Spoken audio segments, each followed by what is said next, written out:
আসসালামু আলাইকুম। সুপ্রিয় শিক্ষার্থীরা, কেমন আছো তোমরা? আশা করি সবাই ভালো আছো, সুস্থ আছো এবং তোমাদের পরিবারের সবাইকে নিয়ে তোমরা সুস্থ সুন্দরভাবে জীবনযাপন করছো। প্রিয় শিক্ষার্থীরা, ন্যাশনাল কলেজ স্কুল সেকশনের পক্ষ থেকে আমাদের আজকের অনলাইন ক্লাসে তোমাদের সবাইকে জানাচ্ছি অনেক অনেক প্রীতি এবং শুভেচ্ছা। শিক্ষার্থীরা, আজ আমি ষষ্ঠ শ্রেণীর ইসলাম ও নৈতিক শিক্ষা বিষয় নিয়ে উপস্থিত হয়েছি তোমাদের রুটিন মাফিক। তো আজ আমার যে আলোচ্য বিষয়টি সেটি হচ্ছে তোমাদের পাঠ্য বইয়ের দ্বিতীয় অধ্যায়ের একটি গুরুত্বপূর্ণ ইবাদত সম্পর্কে আজ আমি আলোচনা করব। সেই গুরুত্বপূর্ণ ইবাদতটি হচ্ছে সলাত। আমি আজ তোমাদের সাথে এই সলাত সম্পর্কে আলোচনা করব। তো যথারীতি আমরা আমাদের মূল আলোচনায় যাওয়ার আগে প্রিয় শিক্ষার্থীরা, আমাদের আজকের যে শিখন ফলটি সেটি আমরা একটু দেখে নিব।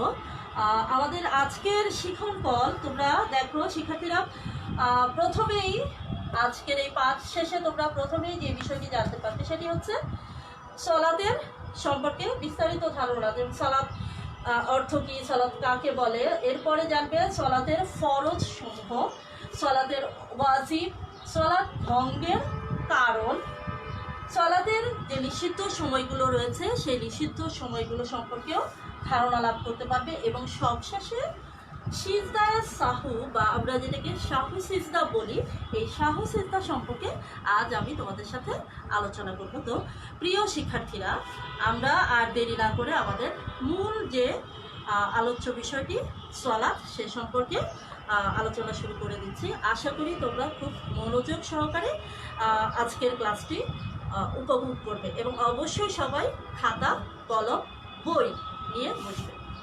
তো প্রিয় শিক্ষার্থীরা, তোমরা জানো যে আমাদের ইসলাম 5টি স্তম্ভের উপর প্রতিষ্ঠিত, তাই তো? তো এই 5টি স্তম্ভের মধ্যে আজকে যে বিষয়টি আলোচনা করছি আমরা, সেই সলাত হচ্ছে দ্বিতীয় স্তম্ভ। তো এই যে সলাত, এটি অত্যন্ত গুরুত্বপূর্ণ একটি ইবাদত। আর মহান রব্বুল আলমিনের কাছে বান্দার আনুগত্য ও বিনয় প্রকাশের সর্বাপেক্ষা সর্বশ্রেষ্ঠ মাধ্যম হচ্ছে এই সলাত। তো শিক্ষার্থীরা, এই সলাতের মাধ্যমে বান্দা আল্লাহর সবচেয়ে বেশি নৈকট্য লাভ করতে পারে। তো এই জন্য এই গুরুত্বপূর্ণ বিষয়টি সম্পর্কে আজ আমরা বিস্তারিত ধারণা লাভ করব। তো শুরুতে যা বলেছিলাম যে আমরা প্রথমেই সলাতের পরিচয় সম্পর্কে জানব। সলাত একটি আরবি শব্দ শিক্ষার্থীরা, আর এর সলাতকে আমরা অনেক সময় নামাজ বলি। তো নামাজ শব্দটা আসলে এটি হচ্ছে তোমার একটি ফার্সি প্রতিশব্দ। নামাজ শব্দটি হচ্ছে ফার্সি প্রতিশব্দ, হচ্ছে এই সালাতের ফার্সি প্রতিশব্দই হচ্ছে কি নামাজ। তো সালাতের যে অর্থ সেটি হচ্ছে দোয়া, রহমত, ক্ষমা প্রার্থনা ইত্যাদি। আমি আবার বলছি শিক্ষার্থীরা, সালাত শব্দের অর্থ দোয়া, রহমত, ক্ষমা প্রার্থনা, ঠিক আছে? এরপরে আসো আমরা সলাতের যে কাকে বলে, হ্যাঁ, সলাত কাকে বলে আমাদের ইসলামী শরীয়তের পরিভাষায় আরকান আহকাম সহ বিশেষ নিয়মে ও নির্দিষ্ট সময়ে আল্লাহর ইবাদত করার নামই হচ্ছে সলাত বা নামাজ। আমি আবার বলছি, আরকান আহকাম। শিক্ষার্থীরা, এই আরকান এবং আহকাম সম্পর্কে নিশ্চয়ই তোমরা পরিচিত আছো। আরকান কোনটা আর আহকাম কোনটা? আহকাম হচ্ছে সালাতের শুরুতে প্রস্তুতিমূলক যে ফরজ কাজগুলো আমরা পালন করে থাকি সেগুলো হচ্ছে আহকাম। আর আরকান কোনটা? সলাতের মধ্যে যে কতিপয় ফরজ কাজ রয়েছে সেগুলোকে বলা হয় আরকাম। তো এই আরকান এবং আহকাম সহ বিশেষ নিয়মে এবং নির্দিষ্ট সময়ে যদি না হয়, যেমন আমাদের 5 ওয়াক্ত সালাত আমরা কিন্তু 5টা ভিন্ন ভিন্ন সময়ে আদায় করে থাকি, এই জন্য বলা হয়েছে যে নির্দিষ্ট সময়ে এই আল্লাহর ইবাদত করার নামই হলো সলাত। তো সুপ্রিয় শিক্ষার্থীরা, এই পর্যায়ে আমরা জানবো এই যে সলাত সম্পর্কে আমরা ধারণা লাভ করলাম। এবার আমাদের আলোচ্য যে বিষয়টি সেটি হচ্ছে কি সলাতের যে ফরজগুলো। হ্যাঁ, সলাতের 14টি ফরজ রয়েছে। সলাতের মধ্যে কয়টি ফরজ রয়েছে? 14টি ফরজ রয়েছে। তো এই 14টি ফরজের মধ্যে আবার আমি তোমাদের সুবিধার্থে আমি একটা চার্ট করে নিয়েছি তোমাদের জন্য। আমি এটি তোমাদেরকে দেখাচ্ছি।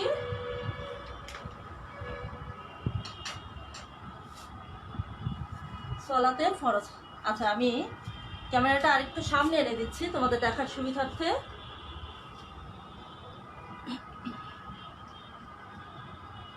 লেখাটা দেখা যাচ্ছে কিনা?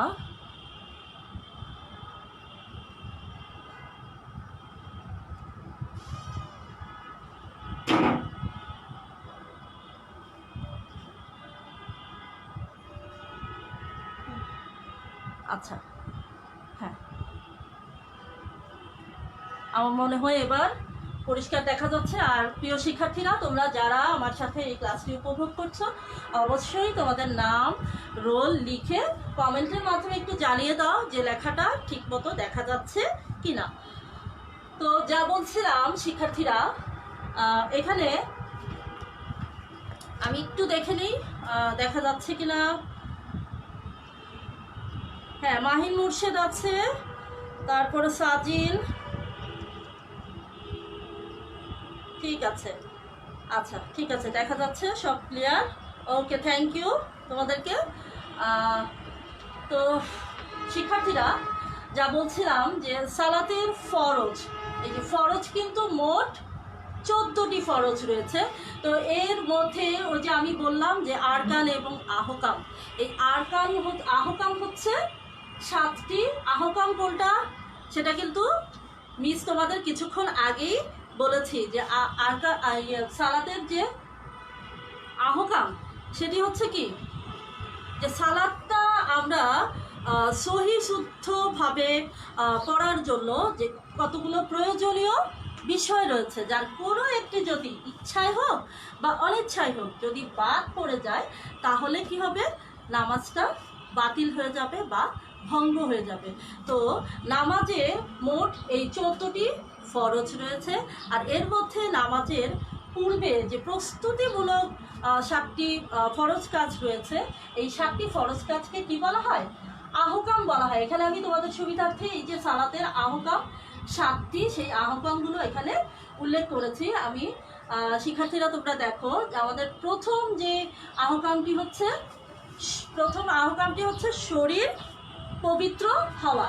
এর আগে একটি ক্লাসে আমি পবিত্রতা সম্পর্কে তোমাদেরকে ধারণা দিয়েছিলাম। সেখানে কিন্তু বলা হয়েছিল যে সলাত আদায় করার পূর্বে অবশ্যই আমাকে ওযু করে বা গোসল করে পাক পবিত্র হয়ে নিতে হবে।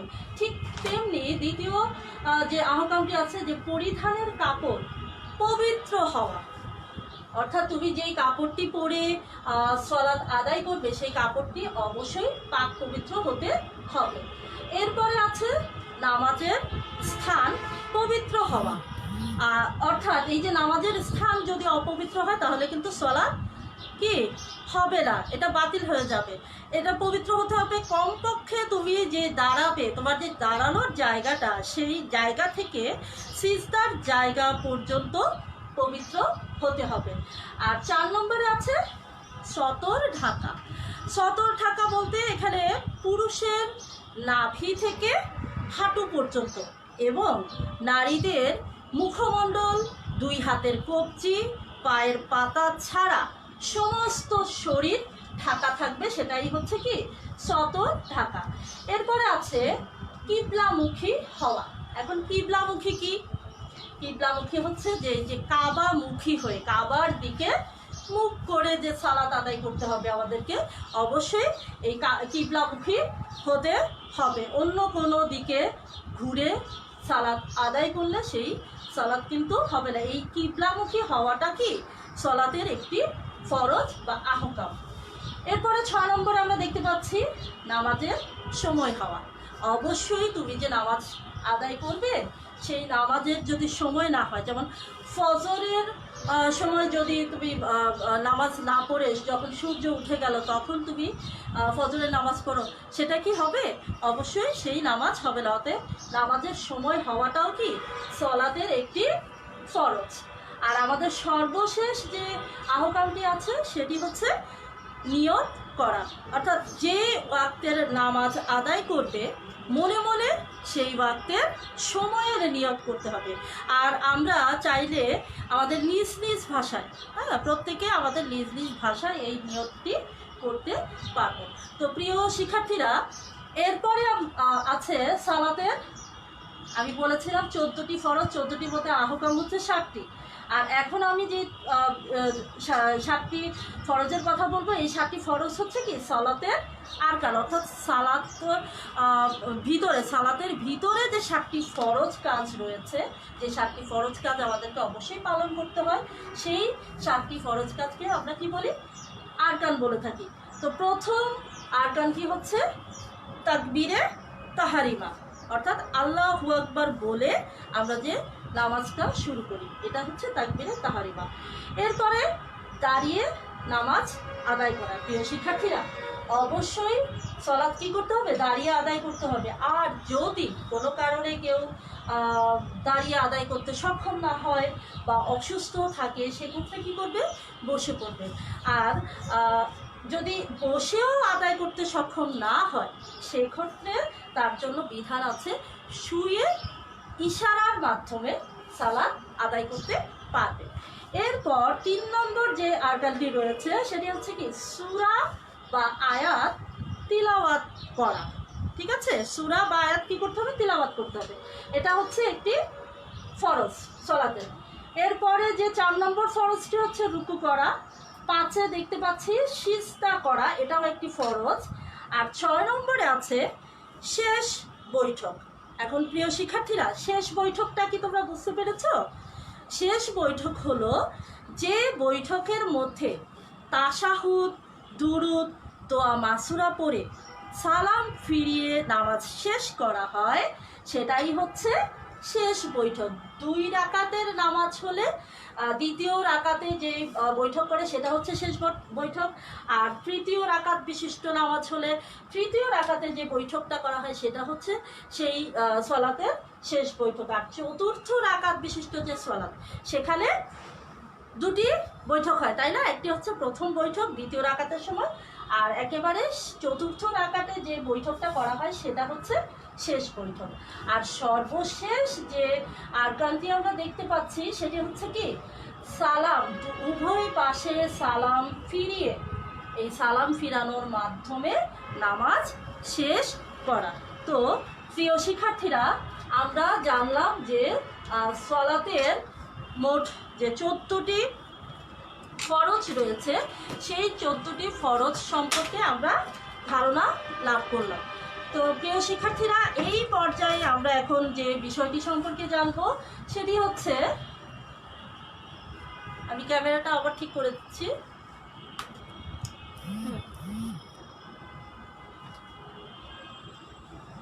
হ্যাঁ, এই আলোচনার পর্যায়ে আমরা এখন জানবো আমাদের সালাতের যে ওয়াজিব সমূহ আছে। হ্যাঁ, সালাতের যে ওয়াজিব সমূহ আছে সেই ওয়াজিবগুলো সম্পর্কে আমরা এখন জানবো। তো আমি ওয়াজিবগুলো তোমাদের সুবিধার্থে তুলে নিয়েছি।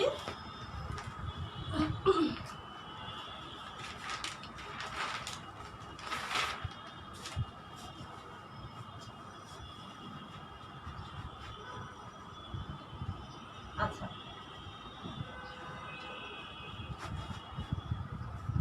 আমাদের সালাতের ওয়াজিব,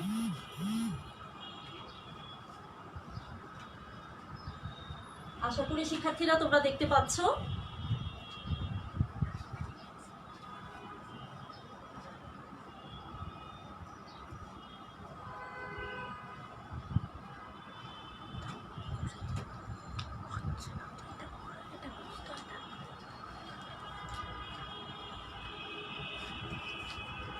আচ্ছা শিক্ষার্থীরা, তোমরা একটু আমাকে জানাও যে লেখাটা আসলে দেখা যাচ্ছে কিনা। কাগজের লেখা তো বোঝা যাচ্ছে কিনা। হ্যাঁ, তো এখানে দেখো আমাদের এবারের যে বিষয়টি সেটি হচ্ছে কি সালাতের ওয়াজিব। এখন ওয়াজিব জানার আগে আমরা আসলে ওয়াজিবটা কি সেই বিষয়ে আমরা আগে জানবো। আসলে সালাতের যে ওয়াজিব এটাই হচ্ছে এমন একটি জরুরি বিষয় যার কোনো একটি যদি ছুটে যায়, হ্যাঁ, সালাতের মধ্যে এর কোনো একটি বিষয় যদি ছুটে যায় বা ছেড়ে দেয় তাহলে কি করতে হবে, সাহু সিজদা করে সেই সালাদটাকে শুদ্ধ করতে হয়। আর যদি ইচ্ছাকৃতভাবে কেউ এই ওয়াজিবটাকে ছেড়ে দেয় তাহলে সেই সালাদটা ভঙ্গ হয়ে যায়। আর এই ক্ষেত্রে ওই সালাত আদায়কারীকে কি করতে হবে, পুনরায় ওই সালাত আদায় করতে হবে। ঠিক আছে শিক্ষার্থী বন্ধুরা, তো আমরা এখন দেখব যে সালাতের ওয়াজিব কয়টি। দেখো শিক্ষার্থীরা, এখানে সালাতের মোট ওয়াজিব হচ্ছে 14টি। ঠিক আছে, সালাতের মোট ওয়াজিব হচ্ছে 14টি। এখন আমরা এই 14টি ওয়াজিব সম্পর্কে জানবো। তো প্রথম ওয়াজিব হচ্ছে প্রত্যেক রাকাতে সূরা ফাতিহা পড়া। প্রত্যেক রাকাতে কি পড়তে হবে, অবশ্যই সূরা ফাতিহা পড়তে হবে। আর সূরা ফাতিহার সাথে অন্য যে কোনো একটি সূরা বা সূরার অংশ বিশেষ পাঠ করা বা তিলাওয়াত করা, এটি হচ্ছে আমাদের দ্বিতীয় ওয়াজিব। এরপরের ওয়াজিবটি দেখছি যে রুকু, সিজদা ও তিলাওয়াতের আয়াতগুলোর ধারাবাহিকতা ঠিক রাখা, অর্থাৎ এলোমেলোভাবে করলে হবে না, এগুলো ধারাবাহিকভাবে করতে হবে। আর 4 নম্বরে আমরা দেখছি যে নামাজের যে রুকুনগুলো, হ্যাঁ, সেই রুকুনগুলো সঠিকভাবে আদায় করা, অর্থাৎ এই যে নামাজের মধ্যে যে রুকু, সিজদা, তারপরে রুকুর পরে যে সোজা হয়ে দাঁড়ানো, হ্যাঁ, সোজা হয়ে দাঁড়ানোর পর আবার বৈঠকে যে বসে, হ্যাঁ, সালাতের মাঝখানে যে বসার মাঝখানে যে বিরতিটা যেন এক তাহরিমার সমান হয়ে থাকে। তো শিক্ষার্থীরা, এরপরে আমাদের যে ওয়াজিবটি আছে সেটা হচ্ছে কি, রুকু করার পর সোজা হয়ে দাঁড়াতে হবে। যে রুকু দিলাম, আমি কোনো রকম না দাঁড়িয়ে সরাসরি সিজদায় চলে গেলাম, তাহলে কিন্তু হবে না। তাহলে এখানে আমাদের একটা ওয়াজিব কাজ কি আছে, রুকু করার পর আমাকে কি করতে হবে, সোজা হয়ে দাঁড়াতে হবে। এরপরের যে ওয়াজিবটি, 2 সিজদার মাঝখানে সোজা হয়ে বসতে হবে। এই সোজা হয়ে বসাটা কি ওয়াজিব। সপ্তম যে ওয়াজিবটি দেখতে পাচ্ছি সেটি হচ্ছে কি, প্রথম বৈঠকে বসা। প্রথম বৈঠক বলেছিলাম কিছুক্ষণ আগে শিক্ষার্থীরা, যে যদি 3 রাকাত বা 4 রাকাত বিশিষ্ট সালাতে 2টো বৈঠক হয়। একটি হচ্ছে প্রথম বৈঠক, মানে 2 রাকাতের সময় যে বসে তাশাহুদ পাঠ করা হয় বা আত্তাহিয়াতে পাঠ করা হয়, সেটা হচ্ছে কি প্রথম বৈঠক। এই প্রথম বৈঠকে বসাটা হচ্ছে একটি ওয়াজিব সালাতের। এরপরের ওয়াজিবটি হচ্ছে তাশাহুদ পাঠ করা। আমরা যে সালাতে বৈঠকে বসে যে তাশাহুদ পাঠ করি, এটাও হচ্ছে সালাতের একটি ওয়াজিব। এরপরে আছে ইমামের জন্য কিরাত আস্তে এবং জোরে পড়া। শিক্ষার্থীরা, এই আস্তে এবং জোরে পড়া এর অর্থ হচ্ছে ইমামের জন্য যে প্রয়োজনে যেখানে আস্তে আস্তে পড়তে হবে কিরাতটা, সেখানে আস্তে করে পড়া, আর যেখানে জোরে জোরে পড়ার বিধান রয়েছে সেখানে অবশ্যই জোরে পড়তে হবে। আর এরপরে আরেকটি ওয়াজিব হচ্ছে কি, ভিতর নামাজে দোয়া কুনুত পাঠ করা, এটাও হচ্ছে সালাতের একটি ওয়াজিব। শিক্ষার্থী বন্ধুরা, এরপরে 11 নম্বর যে ওয়াজিব সেটি হচ্ছে সিজদার আয়াত পড়লে সালাতের মধ্যে, যদি তোমার সালাতের মধ্যে কেউ সিজদার আয়াত পড়ে, তো সিজদার আয়াত পড়লে সেক্ষেত্রে তিলাওয়াতে সিজদা করতে হবে। আর তিলাওয়াতে সিজদা করাটা হচ্ছে তখন কি ওয়াজিব। আর এরপরের যে ওয়াজিব কাজটি সেটি হচ্ছে সিজদার মধ্যে উভয় হাত তোমার উভয় হাত এবং হাঁটু মাটিতে রাখা, এটাও হচ্ছে সালাতের ওয়াজিব। এরপরের ওয়াজিব হচ্ছে 2 ঈদের সালাতে অতিরিক্ত কি তাকবীর কয়টি থাকবে? 6 তাকবীর থাকবে, এটাও হচ্ছে কি ওয়াজিব। আর সর্বশেষ ওয়াজিব কাজটি হচ্ছে সালাম ফিরিয়ে নামাজ শেষ করা। তো শিক্ষার্থী বন্ধুরা, আশা করছি তোমরা খুব সুন্দরভাবে এই যে আমাদের সালাতের যে ওয়াজিবগুলো আছে, 14টি ওয়াজিব এই এখানে দেওয়া আছে, এর মাধ্যমে তোমরা এই ওয়াজিবগুলো বুঝতে পেরেছো। এরপর আমরা আমাদের এরপরে আছে কি দেখো, সালাত ভঙ্গের কারণ। সালাত যে ভেঙে যায় বা বাতিল হয়ে যায় কেন, বা সেই কারণটা কি, এই পর্যায়ে শিক্ষার্থীরা আমি এখন তোমাদের সাথে এই বিষয়টি নিয়ে আলোচনা করব, যে আমাদের সালাত ভঙ্গের যে কারণটি সেটিও আমি তোমাদেরকে এই চার্টের মাধ্যমে লিখে দেখাবো।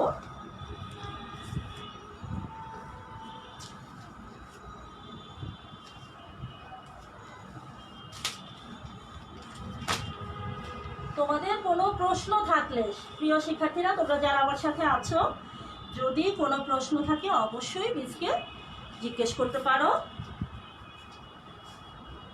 এই হচ্ছে আমাদের সালাত ভঙ্গ হওয়ার যে শিক্ষার্থীরা, আমি তোমাদের জন্য এই যে চার্ট করে নিয়েছি, আসলে আমাদের যে সময়ের অপচয় যেন না হয় এই জন্য আমি চার্টের মাধ্যমে তোমাদেরকে বোঝানোর চেষ্টা করছি, যে যাতে তোমরা সুন্দরভাবে বিষয়টা বুঝতে পারো।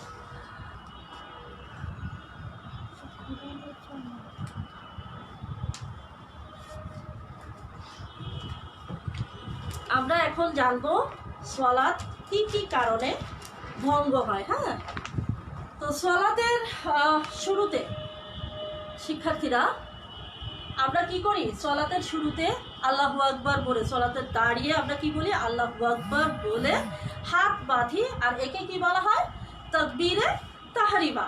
তো এই তাকবীরে তাহরিমা বলার পর অন্য কোনো কাজ করলে বা অন্য কোনো ধরনের কথা বললে সেটা কি হবে, হারাম হয়ে যাবে। এটি শরীয়তের বিধানে আছে যে তাকবীরে তাহরিমা বলার পরে কোনো কাজ করা বা কথা বলা হচ্ছে কি হারাম, আর যার এই কাজটি করলে কি হবে, নামাজ বাতিল হয়ে যাবে বা ভঙ্গ হয়ে যাবে। ঠিক তেমনি আরও অনেকগুলো কাজ রয়েছে যেগুলো করলে এই নামাজ বাতিল হওয়ার বা ভঙ্গ হওয়ার সম্ভাবনা থেকে যায়। তো আমরা যদি এই কারণগুলো জেনে নেই শিক্ষার্থীরা, যে আমাদের যদি এই কারণগুলো জানা থাকে যে কী কী কারণে নামাজ বা সালাত ভঙ্গ হয়ে যায়, তাহলে আমরা সেই কাজগুলো অবশ্যই করব না।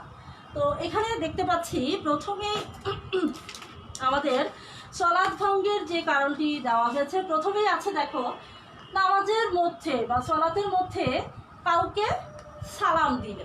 তুমি নামাজ পড়তে দাঁড়িয়েছো, কেউ আসছে, তুমি কি করলে, নামাজ রেখে তাকে সালাম দিলে, তাহলে কি হলো, তোমাকে আবার সেই শুরু থেকে নামাজ আদায় করতে হবে। ঠিক তেমনি তুমি সালাম দিলে বা সালামের উত্তর দিলে, কেউ সালাম দিল, সেই সালামের উত্তর যদি তুমি নামাজ আদায় করা অবস্থায় দাও, তাহলে তোমার এই নামাজটি ভঙ্গ হয়ে যাবে। এছাড়াও নামাজের মধ্যে যদি কেউ কথা বলে, তাহলে সালাত ভঙ্গ হয়ে যাবে। নামাজের মধ্যে বা নামাজ পড়ার সময় যদি কিছু খেয়ে ফেলে বা কোনো কিছু পান করলে, এক্ষেত্রেও নামাজ ভঙ্গ হয়ে যাবে। এরপরে আছে নামাজ পড়ার সময় কেউ যদি শব্দ করে হাসে, শব্দ করে হাসলে কি হবে, তোমার এই নামাজ ভঙ্গ হয়ে যাবে। এই ঠিক তেমনি উচ্চ স্বরে যদি কান্নাকাটি করে, তাহলেও কিন্তু নামাজ ভঙ্গ হয়ে যাবে। নামাজে কান্না করবো, আমরা অবশ্যই কান্না করব, চোখের জল ফেলবো, আল্লাহর কাছে কান্নাকাটি করে তার কাছে ক্ষমা চাইবো, কিন্তু সেটা অবশ্যই নিম্ন স্বরে হতে হবে। উচ্চ স্বরে কাঁদলে কিন্তু সালাত ভেঙে যাবে। প্রিয় শিক্ষার্থীরা, এরপরে আছে কুরআন মজিদ দেখে পড়লে বা তিলাওয়াত করলে সালাত ভেঙে যাবে।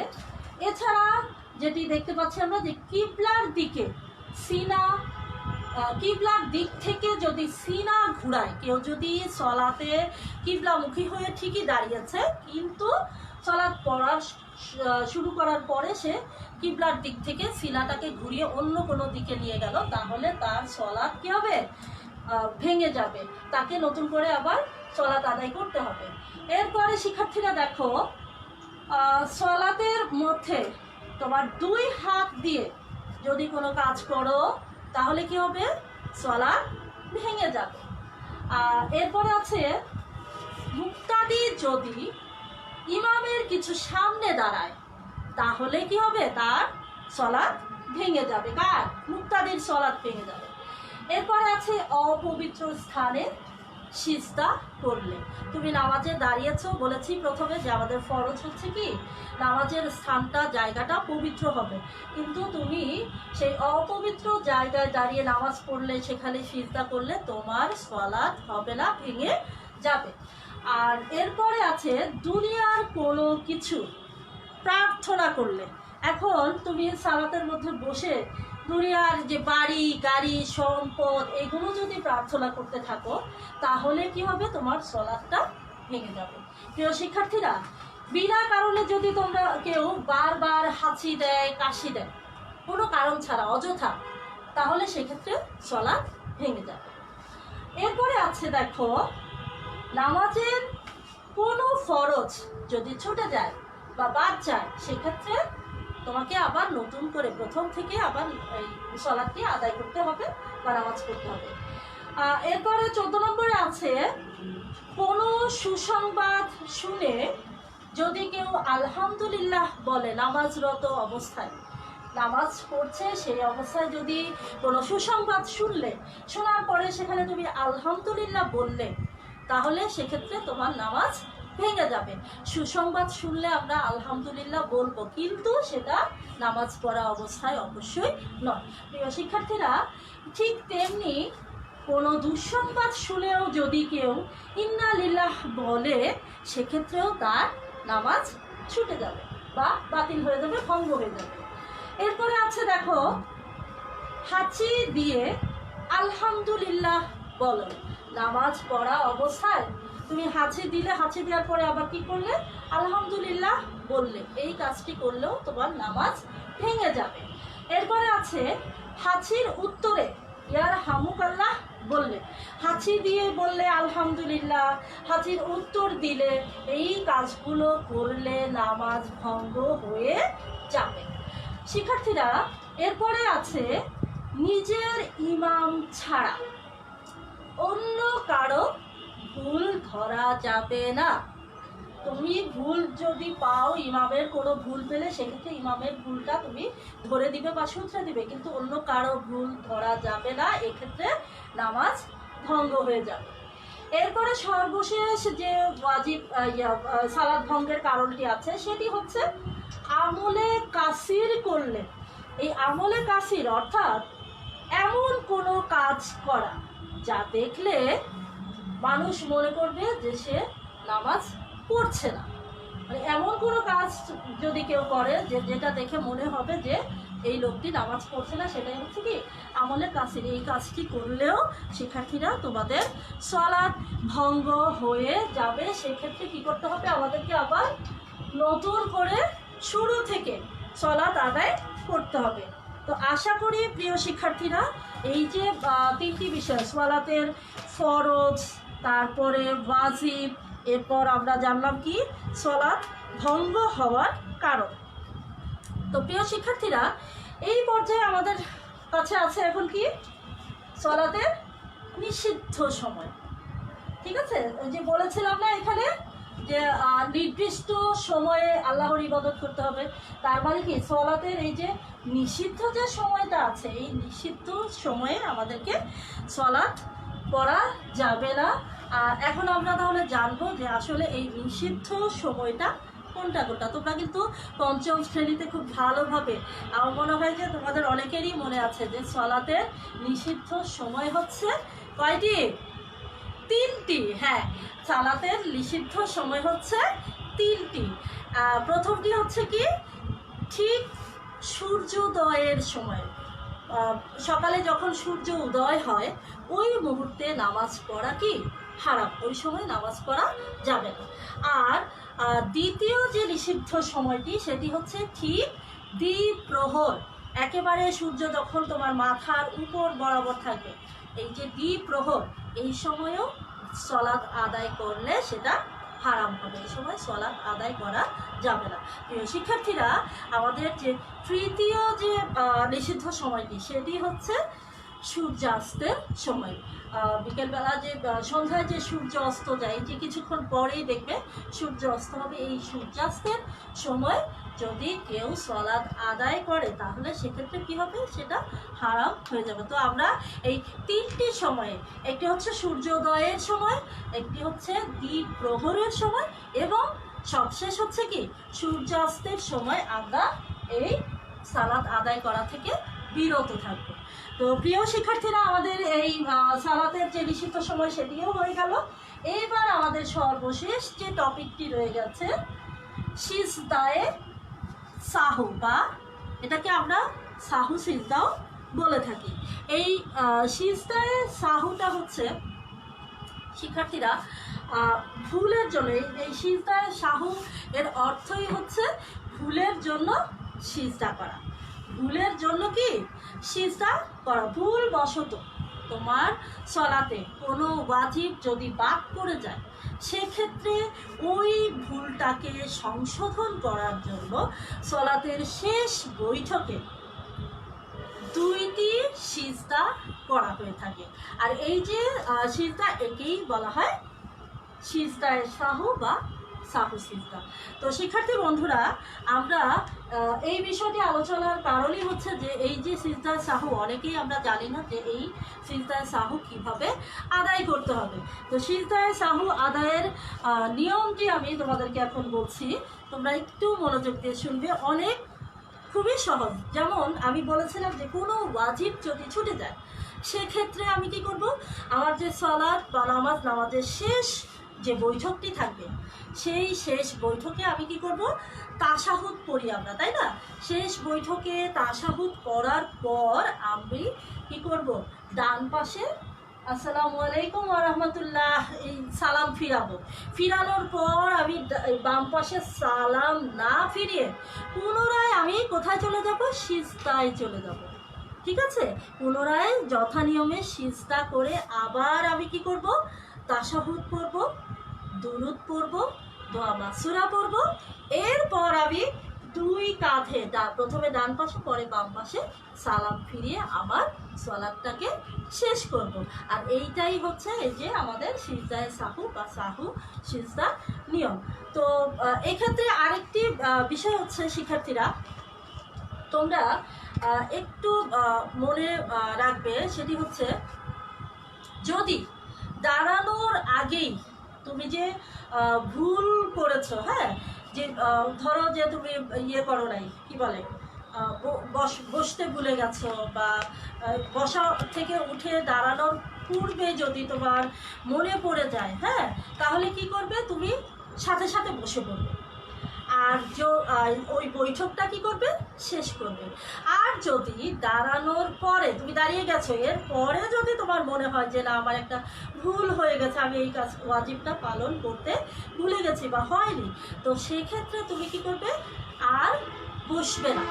সেক্ষেত্রে তুমি ওই সালাদটা পুরোপুরি শেষ করে ওই যেইভাবে বললাম বৈঠকে যাবে, তারপর তাশাহুদ করবে, করার পরে শুধুমাত্র ডান পাশে সালাম ফিরিয়ে শুধু তাশাহুদ পাঠ করবে। করার পরে ডান পাশে সালাম ফিরিয়ে তুমি পুনরায় আবার কি করবে, সেই সিজদাটা যথাযথভাবে পালন করে যথানিয়মে সিজদা করবে। করার পরে তাশাহুদ দুরূদ বৈঠক করে তুমি কি করবে, তো সালাম ফিরিয়ে সালামের মাধ্যমে তোমার এই সালাদটাকে সমাপ্ত করবে। তো প্রিয় শিক্ষার্থীরা, আশা করি তোমরা বুঝতে পেরেছো। আমি একটু দেখি যে আমার শিক্ষার্থীদের কোনো প্রশ্ন আছে কিনা।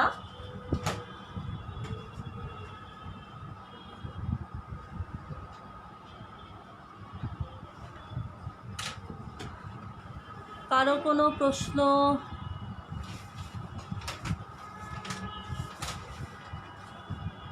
ইসরাত, ওহি আছে, সাদিয়া, আচ্ছা, সাদিয়া ইসলাম, মুনিয়া মাহি, তারপর আছে না, কারো কোনো প্রশ্নেরই। তোমাদের কি কোনো কিছু জানার নেই আজকের এই বিষয়টা থেকে? আচ্ছা, ঠিক আছে প্রিয় শিক্ষার্থীরা, তো আমি ধরে নিচ্ছি যে তোমরা বিষয়গুলো খুব সুন্দরভাবে ভালোভাবে আয়ত্ত করতে পেরেছো। তো আমরা এখন যথারীতি আমাদের এই শেষ পর্বে চলে এসেছি। শেষ পর্ব হচ্ছে কি আমাদের বাড়ির কাজের বিষয়, তাই না? তো সবাই খাতা কলম নিয়ে বসছো? হ্যাঁ, সবাই বাড়ির কাজটি লিখে নিন, ঠিক আছে শিক্ষার্থীরা? তো আমাদের আজকের আলোচনার উপরেই আমি তোমাদেরকে বাড়ির কাজটা দিব।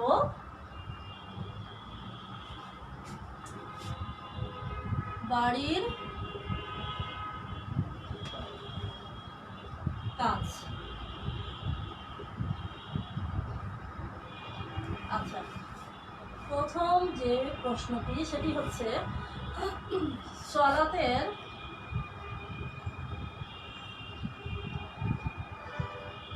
সলাতের ফরজ